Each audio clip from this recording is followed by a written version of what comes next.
그 후에 예수께서 성령에 이끌려 광야로 가셔서 시험을 받으셨다. 그곳에는 마귀가 대기하고 있었다. 예수께서는 밤낮으로 40일 동안 금식하며 시험에 대비하셨다. 그러다 보니 허기가 극에 달했고 마귀는 첫 번째 시험에 그 점을 이용했다. 너는 하나님의 아들이니 이 돌들한테 말해서 빵덩이가 되게 해보아라. 예수께서 신명기를 인용해 답하셨다. 사람이 빵만으로 사는 것이 아니다. 하나님의 입에서 나오는 끊임없는 말씀이 있어야 한다. 두 번째 시험으로 마귀는 예수를 거룩한 도성으로 데려가 성전 꼭대기에 앉혀놓고 말했다. 너는 하나님의 아들이니 뛰어내려 보아라. 마귀는 시편 91편을 인용해 예수를 몰아세웠다. 그분께서 천사들을 시켜 너를 보호하게 하셨다. 천사들이 너를 받아서 발가락 하나 돌에 채이지 않게 할 것이다. 예수께서 신명기의 다른 구절을 인용해 응수하셨다. 주 너의 하나님을 시험하지 마라. 세 번째 시험으로 마귀는 예수를 거대한 산 정상으로 데려갔다. 마귀는 선심이라도 쓰듯 지상의 모든 나라와 대단한 영광을 두루 가리켜 보였다. 그러고는 말했다. 전부 네 것이다. 무릎 꿇고 내게 경배하기만 하면 다 네 것이다. 예수께서 딱 잘라 거절하셨다. 사탄아 물러가라. 그리고 세 번째로 신명기를 인용해 쐐기를 박으셨다. 주 너의 하나님, 오직 그분만을 경배하여라. 일편단심으로 그분을 섬겨라. 시험은 끝나고 마귀는 떠났다. 대신에 천사들이 와서 예수의 시중을 들었다. 예수께서 요한이 체포되었다는 말을 들으시고 갈릴리로 돌아가셨다. 예수께서는 고향 나사렛을 떠나 스불론과 납달리 기슭에 자리한 호숫가 마을 가버나움으로 가셨다. 이로써 이사야의 설교가 성취되었다. 스불론과 납달리 땅, 요단강 건너편 바다로 가는 길, 이방 사람들의 중심지인 갈릴리. 평생 어둠 속에 앉아있던 백성이 큰 빛을 보았고 칠흑같이 어두운 죽음의 땅에 앉았던 그들이 해 돋는 것을 보았다. 이사야의 이 예언 설교는 예수께서 말씀을 전하기 시작하신 순간에 갈릴리에서 성취되었다. 그분은 요한의 마지막 말을 이어받으셨다. 너희 삶을 고쳐라. 하나님 나라가 여기 있다. 예수께서 갈릴리 호숫가를 걸어가시다가 두 형제, 곧 나중에 베드로가 된 시몬과 안드레를 보셨다. 그들은 호수에 그물을 던져 고기를 잡고 있었다. 고기잡이는 그들의 평소 직업이었다. 예수께서 그들에게 말씀하셨다. 나와 함께 가자. 내가 너희를 새로운 어부가 되게 하겠다. 잉어와 가물치 대신에 사람을 낚는 법을 가르쳐 주겠다. 그들은 아무것도 묻지 않고 그대로 그물을 놓아두고 그분을 따라갔다. 호숫가를 좀 더 가다가 그들은 다른 두 형제, 곧 세베대의 아들 야고보와 요한을 만났다. 두 형제는 아버지 세베대와 함께 배에 앉아서 그물을 손질하고 있었다. 예수께서는 그들에게도 똑같이 제안하셨고 그들 역시 배와 자기 아버지를 버려두고 곧바로 그분을 따라갔다. 예수께서 거기서부터 온 갈릴리를 두루 다니셨다. 예수께서는 회당을 집회 장소로 삼아 사람들에게 하나님의 진리를 가르치셨다. 하나님 나라가 그분의 주제였다. 바로 지금 그들이 하나님의 선하신 통치 아래 있다는 것이었다. 또한 예수께서는 질병과 잘못된 생활로 고통받는 사람들을 고쳐주셨다. 로마의 지배를 받던 시리아 전 지역에 소문이 퍼졌다. 사람들은 정신질환, 정서질환, 신체질환 할 것 없이 아픈 사람이면 누구나 데려왔다. 예수께서는 그들 한 사람 한 사람을 고쳐주셨다. 점점 더 많은 사람들이 모여들었고 그 행렬은 끝이 없었다. 갈릴리에서 온 사람들 외에도 호수 건너편 데가볼리 10성읍에서 사람들이 무리지어 왔다. 예루살렘과 유대에서 온 사람들도 있었고 요단강 건너편에서 온 사람들도 있었다. 예수께서 자신의 사역으로 인해 큰 무리가 몰려드는 것을 보시고 산에 올라가셨다. 예수께 배우고 그분께 인생을 건 사람들도 함께 올라갔다. 조용한 곳에 이르자 예수께서 자리에 앉으셔서 산행에 함께한 사람들을 가르치셨다. 예수께서 하신 말씀은 이렇다.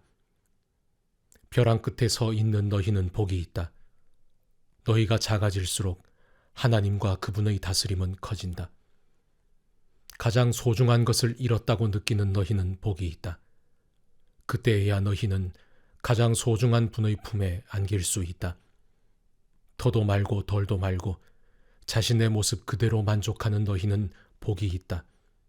그때 너희는 돈으로 살 수 없는 모든 것의 당당한 주인이 된다. 하나님께 입맛이 당기는 너희는 복이 있다. 그분은 너희 평생에 맛볼 최고의 음식이요 음료다. 남을 돌보는 너희는 복이 있다. 그렇게 정성 들여 돌보는 순간에 너희도 돌봄을 받는다. 내면 세계, 곧 마음과 생각이 올바른 너희는 복이 있다. 그때에야 너희는 바깥 세상에서 하나님을 볼 수 있다. 경쟁하거나 다투는 대신에 협력하는 모습을 보여주는 너희는 복이 있다. 그때 너희는 진정 자신이 누구이며 하나님의 집에서 자신의 자리가 어디인지 알게 된다. 하나님께 헌신했기 때문에 박해를 받는 너희는 복이 있다. 그 박해로 인해 너희는 하나님 나라에 더 깊이 들어가게 된다. 그뿐 아니다. 사람들이 내 평판을 떨어뜨리려고 너희를 깔보거나 내쫓거나 너희에 대해 거짓을 말할 때마다 너희는 복을 받은 줄로 알아라. 그들이 그렇게 하는 이유는 진리가 너무 가까이 있어서 그들이 불편을 느끼기 때문이다. 그런 일이 일어날 때 너희는 기뻐해도 좋다. 아예 만세를 불러도 좋다. 그들은 싫어하겠지만 나는 좋아하니 말이다. 온 천국이 박수를 보낼 것이다. 또한 너희만 그런 일을 당하는 것이 아님을 알아라. 내 예언자와 증인들은 언제나 그런 고생을 했다. 너희가 여기 있는 이유를 말해주겠다. 너희는 소금을 쳐서 이 땅에 하나님 맛을 드러내라고 여기 있는 것이다. 너희가 짠맛을 잃으면 사람들이 어떻게 경건의 맛을 알겠느냐? 너희가 쓸모 없어지면 결국 쓰레기통에 버려질 것이다.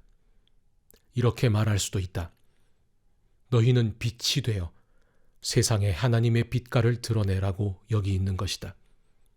하나님은 감추어 둘 비밀이 아니다. 우리는 이 비밀을 훤히 드러낼 것이다. 산 위에 있는 도시만큼 훤히 드러낼 것이다. 내가 너희에게 등불을 들고 있게 한다면 설마 너희는 내가 너희를 통 속에 숨겨두리라고는 생각하지 않을 것이다. 나는 너희를 단 위에 둘 것이다. 내가 너희를 언덕 위에 등불 놓는 단 위에 두었으니 빛을 비추어라. 너희에게 오는 손님을 기쁘게 맞아들여라. 후하게 베풀며 살아라. 너희가 다른 사람들에게 마음을 열면 그들도 너희에게 자극을 받아 하나님께, 하늘에 계신 자비로우신 아버지께 마음을 열게 될 것이다. 내가 하나님의 율법이든 예언자든 성경을 폐지하러 왔다고 생각하지 마라. 내가 온 것은 폐지하려는 것이 아니라 오히려 완성하려는 것이다. 나는 그 모든 것을 거대한 하나의 파노라마 속에 아우를 것이다. 하나님의 율법은 하늘의 별과 너희가 발을 딛고 있는 땅보다 더 현실적이며 영속적이다. 별들이 다 불타버리고 땅이 닳아 없어진 뒤에도 하나님의 율법은 살아서 역사할 것이다. 하나님의 율법에서 가장 작은 항목이라도 하찮게 여긴다면 너희 스스로를 하찮게 여기는 꼴밖에 되지 않는다. 그러나 그 율법을 진지하게 대하고 다른 사람들에게 그 길을 보여주면 너희는 천국에서 영생을 얻을 것이다. 옳게 사는 문제에서 너희가 바리새인들보다 훨씬 낫지 않으면 천국에 들어갈 생각은 아예 하지 말아야 한다. 너희는 옛 사람들에게 주어진 살인하지 말라는 계명을 잘 알고 있다. 내가 너희에게 말한다. 누구든지 형제나 자매에게 화만 내도 살인을 범한 것이다. 무심코 형제를 바보라고 부르면 너희는 법정으로 끌려갈 수 있다. 생각 없이 자매에게 멍청이라고 소리치면 지옥불이 너희 코앞에 있다.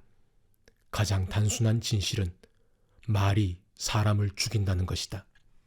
이런 문제에서 나는 너희가 이렇게 행동하기를 바란다. 네가 예배당에 들어가서 헌금을 드리려는데 갑자기 어떤 친구가 너에게 원한을 품고 있는 것이 생각나거든 헌금을 내려놓고 즉시 나가 그 친구에게 가서 화해하여라. 반드시 그렇게 하고 난 뒤에 돌아와 하나님과의 일을 마무리하여라. 또는 네가 길거리에 있는데 옛 원수가 다가와 말을 건다고 하자. 한시도 지체하지 말고 네가 먼저 나서서 그 사람과 화해하여라. 그의 이력을 보건대 그 사람이 선수를 치게 두면 너는 결국 법정에 서게 될 것이고 어쩌면 감옥에 갈지도 모른다. 그렇게 되면 너는 엄청난 벌금을 물지 않고는 거기서 나오지 못할 것이다. 너희는 남의 배우자와 동침하지 말라는 계명도 아주 잘 알고 있다. 그러나 단순히 동침하지 않는다고 해서 너희의 덕을 지켰다고 생각하지 마라. 너희 마음은 너희 몸보다 훨씬 빨리 정욕으로 더럽혀질 수 있다. 아무도 모를 것 같은 곁눈질도 너희를 더럽힌다. 이 일이 실제로 쉬울 것이라고 생각하지 마라. 네가 도덕적으로 순결한 삶을 살고 싶다면 너는 이렇게 해야 한다.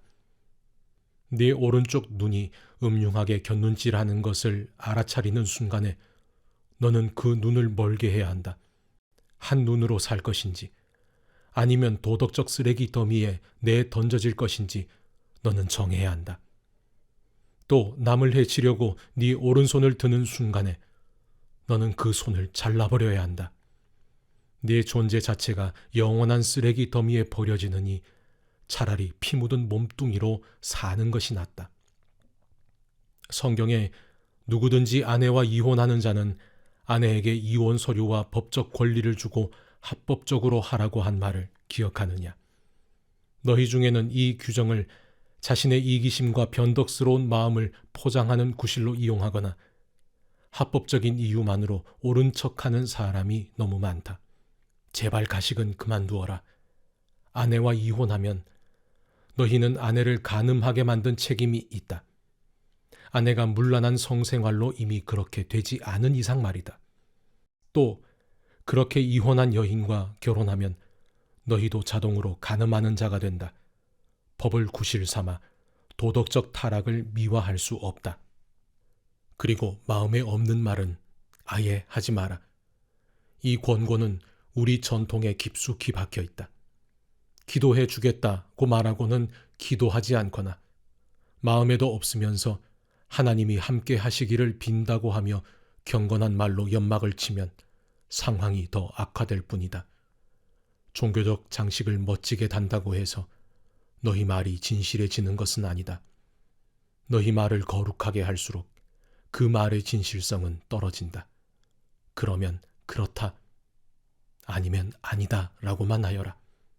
자기 뜻을 관철하려고 말을 조작하다가는 잘못된 길로 빠진다. 다시 생각해 봐야 할 옛말이 또 있다.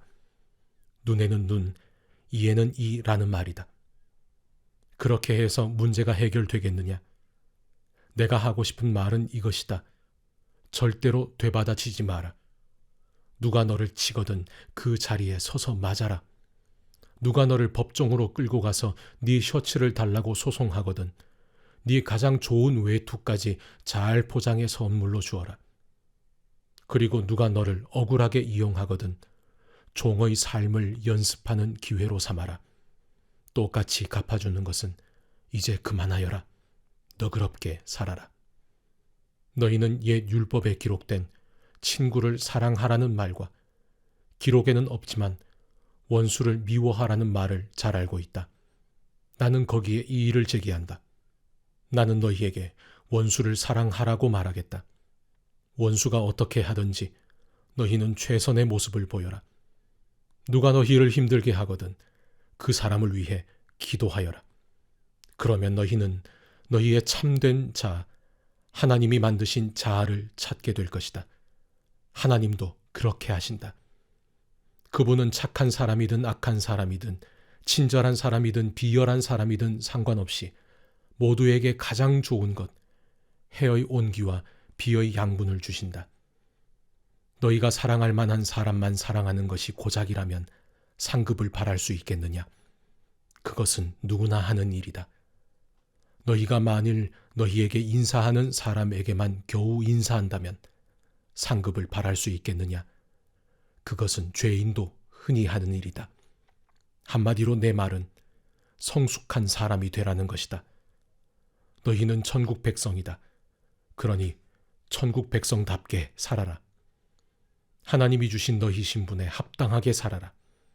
하나님께서 너희에게 하시는 것처럼 너희도 다른 사람들을 대할 때 너그럽고 인자하게 살아라. 너희가 선한 일을 하려고 할 때 그것이 연극이 되지 않도록 특히 조심하여라. 그것이 멋진 연극이 될 수 있을지는 몰라도 너희를 지으신 하나님은 박수를 보내지 않으실 것이다. 남을 위해 무슨 일을 할 때는 너희 자신이 주목받지 않도록 하여라. 분명 너희도 내가 연극 배우라고 부르는 이들의 행동을 보았을 것이다. 그들은 기도하며 큰 길을 무대로 알고는 누군가 자기를 보고 있으면 긍휼을 베풀고 사람들 앞에서 연극을 한다. 물론 그들은 박수를 받지만 그것이 전부다. 너희는 남을 도울 때 자신이 어떻게 보일지 생각하지 마라. 그냥 소리내지 말고 은밀히 도와주어라. 사랑으로 너희를 잉태하신 너희 하나님도 무대 뒤에서 일하시고 너희를 은밀히 도와주신다. 또 너희가 하나님 앞에 나아갈 때도 연극을 하지 마라. 그렇게 하는 사람들은 다 스타가 되기를 꿈꾸며 기도할 때마다 쇼를 일삼는다. 하나님께서 극장 객석에 앉아 계시다는 말이냐? 너희는 이렇게 하여라. 하나님 앞에서 연극하고 싶은 유혹이 들지 않도록 조용하고 한적한 곳을 찾아라. 할 수 있는 한 단순하고 솔직하게 그 자리에 있어라. 그러면 초점이 너희에게서 하나님께로 옮겨지고 그분의 은혜가 느껴지기 시작할 것이다. 세상에는 이른바 기도의 용사들이 가득하나 그들은 기도를 모른다. 그들은 공식과 프로그램과 비결을 잔뜩 가지고서 너희가 바라는 것을 하나님에게서 얻어내는 방법들을 퍼뜨리고 있다. 그 허튼 소리에 속지 마라. 너희가 상대하는 분은 너희 아버지이시며 그분은 너희에게 무엇이 필요한지 너희보다 더 잘 아신다. 이토록 너희를 사랑하시는 하나님 앞에서 그저 단순하게 기도하면 된다. 너희는 이렇게 기도하여라. 하늘에 계신 우리 아버지, 아버지가 어떤 분이신지 드러내소서. 세상을 바로잡아 주시고 하늘에서처럼 땅에서도 가장 선한 것을 행하소서. 든든한 세끼 식사로 우리가 살아가게 하소서. 아버지께 용서받은 우리가 다른 사람들을 용서하게 하소서. 우리를 우리 자신에게서와 마귀에게서 안전하게 지켜주소서. 아버지께는 그럴 권한이 있습니다. 원하시면 무엇이든지 하실 수 있습니다. 영광으로 빛나시는 아버지, 예, 정말 그렇습니다. 기도에는 하나님이 하시는 일과 너희가 하는 일이 연결되어 있다. 예를 들어 너희가 다른 사람들을 용서하지 않고는 하나님의 용서를 받을 수 없다. 너희가 자기 몫을 다하지 않으면 하나님께서 너희에게 주실 몫을 너희 스스로 차단하는 셈이 된다. 하나님께 더 집중하려고 식욕을 절제하는 훈련을 할 때에는 요란하게 하지 마라.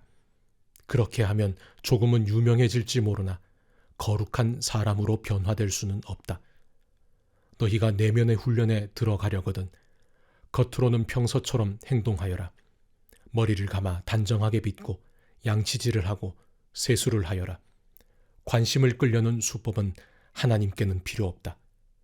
그분은 너희가 하고 있는 일을 그냥 지나치지 않으시고 두둑히 보상해 주신다. 보물을 여기 땅에 쌓아두지 마라. 여기에 두면 좀 먹고 녹슬고 심한 경우에는 도둑까지 맞는다. 보물은 하늘에 차곡차곡 쌓아두어라. 거기는 좀이나 녹, 도둑도 없는 안전한 곳이다. 너희는 너희 보물이 있는 곳에 가장 있고 싶어 할 텐데 결국 그렇게 될 것이다. 그것이 당연하지 않겠느냐. 너희 눈은 너희 몸의 창문이다. 네가 경의와 믿음으로 눈을 크게 뜨면 네 몸은 빛으로 가득해진다. 네가 탐욕과 불신으로 곁눈질하고 살면 네 몸은 음습한 지하실이 된다. 네 창에 블라인드를 치면 네 삶은 얼마나 어두워지겠느냐. 너희는 한꺼번에 두 신을 예배할 수 없다. 결국 한 신은 사랑하고 다른 신은 미워하게 될 것이다. 한쪽을 사모하면 다른 쪽은 업신여기게 마련이다. 너희는 하나님과 돈을 둘 다 예배할 수 없다. 너희가 하나님께만 예배하는 삶을 살기로 결심하면 식사 때 식탁에 무엇이 오르고 옷장에 있는 옷들이 유행에 맞는지 따위로 안달하며 설치지 않게 된다. 너희 삶은 뱃속에 넣는 음식이 전부가 아니며 너희의 겉모습도 몸에 걸치는 옷이 전부가 아니다. 새들을 보아라. 얽매일 것 없이 자유롭고 업무에 속박되지 않으며 하나님이 돌보시니 염려가 없다. 그분께 너희는 새들보다 훨씬 더 중요하다. 거울 앞에서 설친다고 해서 키가 단 1cm라도 커진 사람이 있더냐. 유행을 따르느라 버린 돈과 시간이 그토록 많지만 그렇다고 크게 달라지는 것 같더냐. 옷을 볼 것이 아니라 들판에 나가 들꽃을 보아라. 들꽃은 절대로 지장하거나 옷을 사들이는 법이 없지만 너희는 여태 그런 색깔이나 디자인을 본 적이 있느냐. 이 나라의 남녀 베스트 드레서 10명이라도 그 옆에 서면 초라해 보인다. 아무도 보아주지 않는 들꽃의 겉모습에도 그토록 정성을 들이시는데 하물며 하나님께서 너희를 돌보시고 자랑스러워하시며 너희를 위해 최선을 다하시지 않겠느냐. 나는 지금 너희로 여유를 갖게 하려는 것이며 손에 넣는데 온통 정신을 빼앗기지 않게 해서 베푸시는 하나님께 반응하도록 하려는 것이다. 하나님과 그분의 일하시는 방식을 모르는 사람은 그런 일로 안달하지만 너희는 하나님을 알고 그분의 일하시는 방식도 안다. 너희는 하나님이 실체가 되시고 하나님이 주도하시며 하나님이 공급하시는 삶에 흠뻑 젖어 살아라. 뭔가 놓칠까 봐 걱정하지 마라. 너희 매일의 삶에 필요한 것은 모두 채워주실 것이다. 하나님께서 바로 지금 하고 계신 일에 온전히 집중하여라. 내일 있을지 없을지도 모르는 일로 동요하지 마라. 어떠한 어려운 일이 닥쳐도 막상 그때가 되면 하나님께서 감당할 힘을 주실 것이다.